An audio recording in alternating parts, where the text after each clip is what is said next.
afternoon, folks. This is Robert Chappell, Executive Editor of Madison365, with your daily update for, oh man, what day is it? Wednesday, April 14th. It's been a long day already, but a very good day.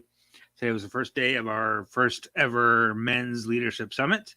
We continue tomorrow. It's a free event. We had people were registering all day. We had about almost 350 people tune in over the course of the day for at least part of it.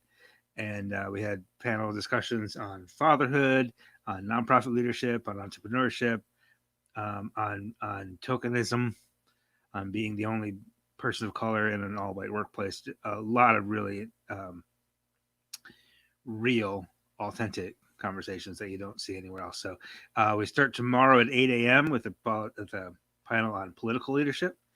We had a really good group of elected officials, including Marlon White Eagle, who's the president of Ho Chunk Nation, Lieutenant Governor Mandela Barnes, Yiling Zhang from Marathon County. And we have 6 panels tomorrow. They go all day from 8 to 5, and it's free. You can still register if you want to hop in that tomorrow for at least part of it. It's at wisconsinleadershipsummit.com. So that's why we're late today. That's why we're having this update at 5:30 instead of 4 o'clock like usual, because we're a small nonprofit operation here. So we all do lots of jobs. So today, in addition to being executive editor to Madison365, I was also like running the Zoom chat to make sure that everybody was on, and so we all pitch in when we have to. So the news today, the coronavirus news, is about what it's been for the past couple of weeks, which is to say, not good. The daily number of new cases is slightly better than it was yesterday. In fact, it is more cases, 929 new cases today, but there were significantly more tests. Almost 5,800 tests. So basically 2,000 more tests, but only 7 more cases than yesterday. So it's not good. 929 cases, not good. Our average, our average number of new cases per day is now 823. That just keeps going up. The other number that I don't like that keeps going up is the number of active cases is now over 8,800. But that was down in the 4,000 range at one point.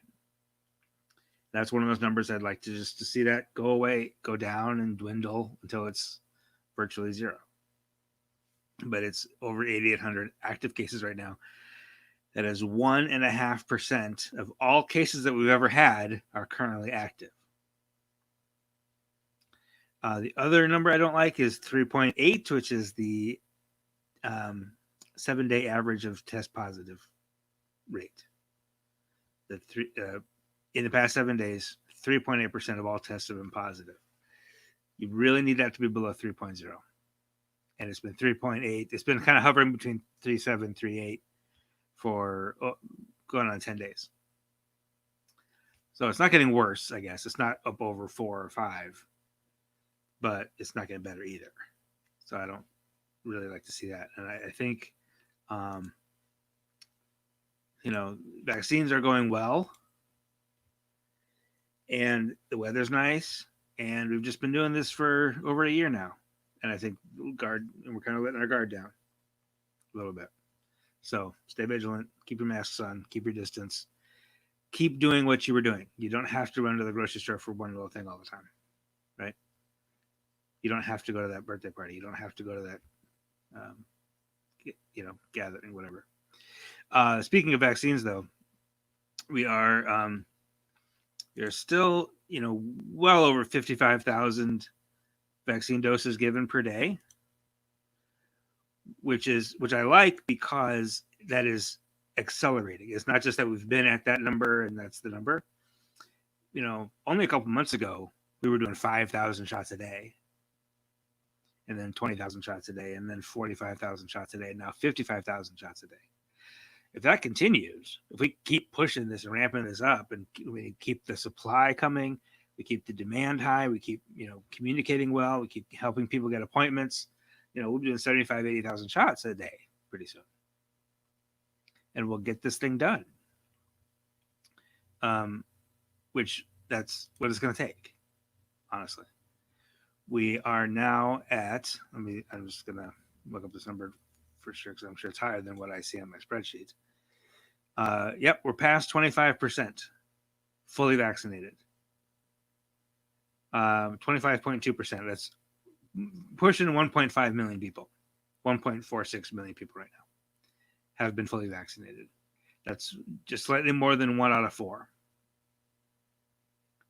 have been fully vaccinated.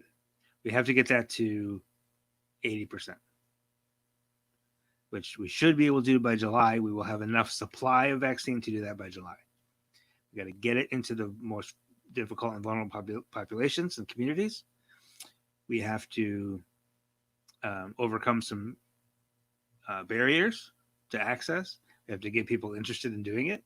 Most people that I know are really excited about getting their vaccine, but a lot of people aren't, or either just kind of aren't paying attention, aren't thinking about it, or are worried about it, or are opposed to it. But to get to where we can eradicate this thing, we have to get basically the whole world to 80%. But we're going to do our part here in Wisconsin, get Wisconsin to 80%. And then we should start to see much better results on the other set of numbers, which is the spread of the virus, right? We're still seeing racial disparities. Just to give you an idea, just real quick, 24% of the white people in Wisconsin have been fully vaccinated. 9% of the black people have been. That's just terrible. It's inexcusable. 10.5% of Latino people have been vaccinated. So we white folks are more than double. We're basically doubling up on. We're ahead by more than double on black people and Latino people. 14% of Asian people have been vaccinated. 16% of Native Americans. We're way ahead. We white folks are way ahead. And that's there's just no excuse for that. We're going to have, but you might remember Milwaukee County Executive David Crowley made 10 zip codes vaccine eligible for all adults early, like a couple weeks ahead of time, specifically because those are the 10 blackest zip codes in Wisconsin.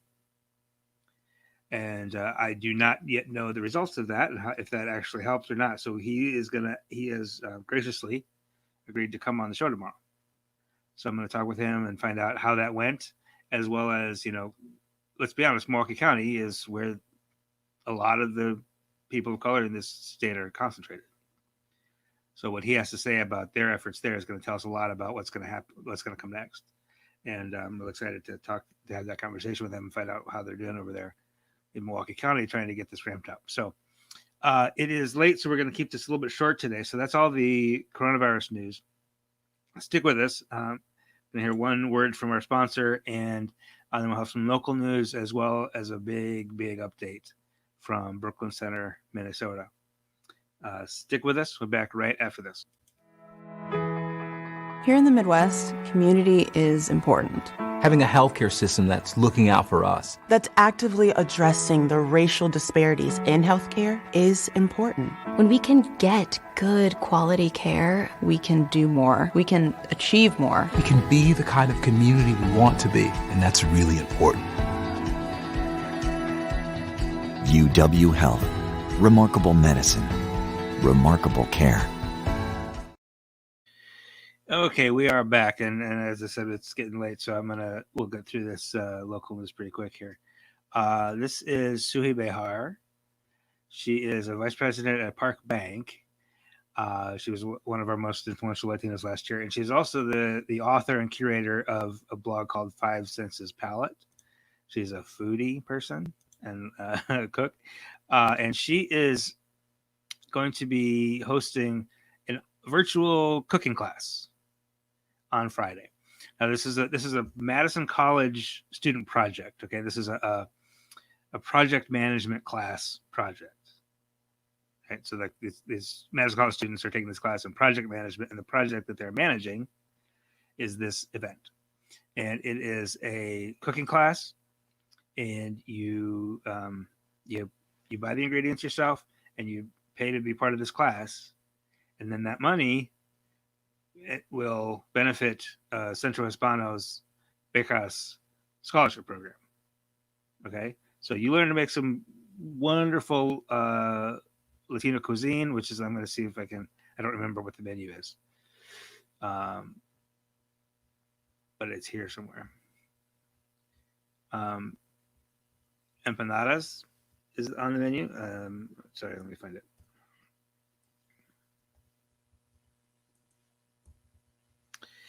Yeah, empanadas with guasacaca, avocado salsa, and the picture is very appetizing.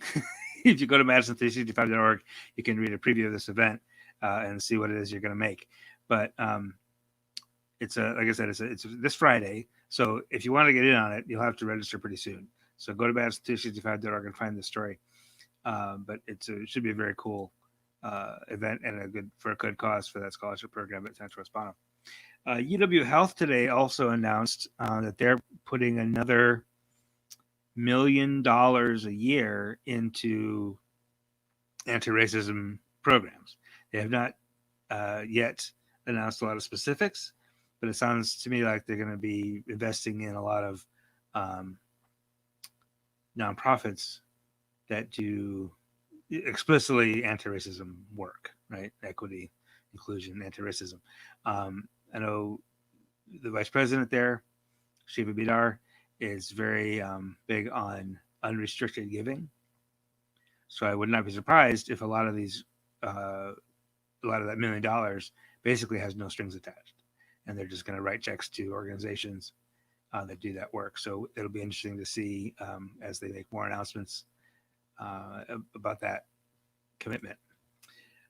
This is the new police chief of the city of Beloit. He has been a police captain there in Beloit. This is a national search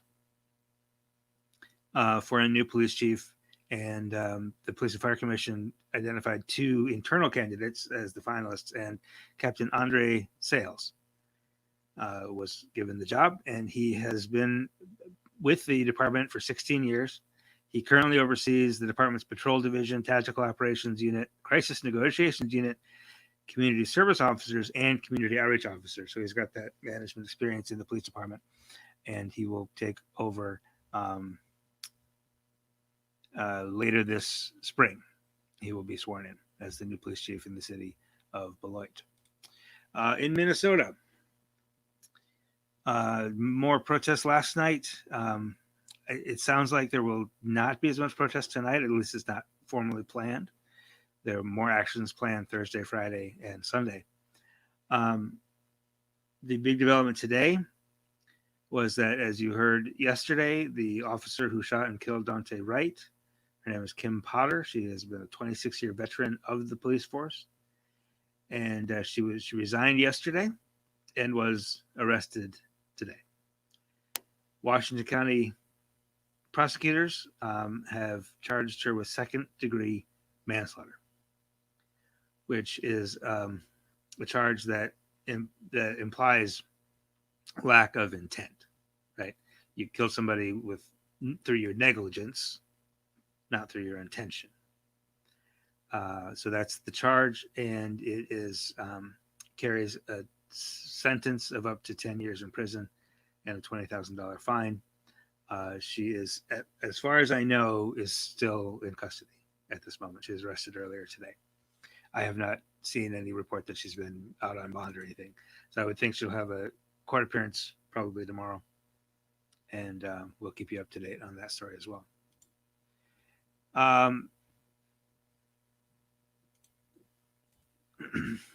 Excuse me. A House committee at the federal level has approved a bill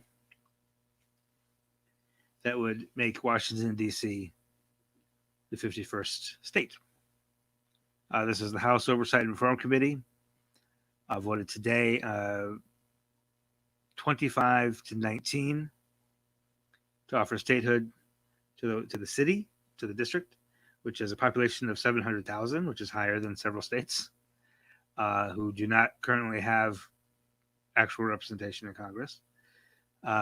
So that is a movement that feels to have some momentum, and we'll have to see if that how that goes. Obviously, as you know, the committee vote is the first of many steps that have to take, but it hasn't gotten this far before, I don't think. So we'll keep an eye on that as well.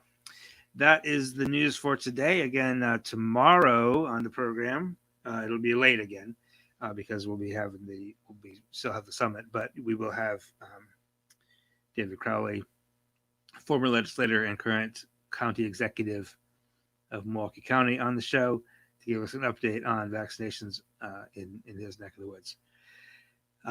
Until then, have a wonderful evening. If you are interested at all, take a look at the schedule, wisconsinleadershipsummit.com. And, if any of those panels that are scheduled for tomorrow strike your fancy, it's free to register. Join us. You won't regret it. And I'll also mention registration is now open for the Women's Summit, which is coming up June 16th and 17th. Also at wisconsinleadershipsummit.com, you can register for that now. Have a wonderful evening, and we'll see you tomorrow. This is 365 Media.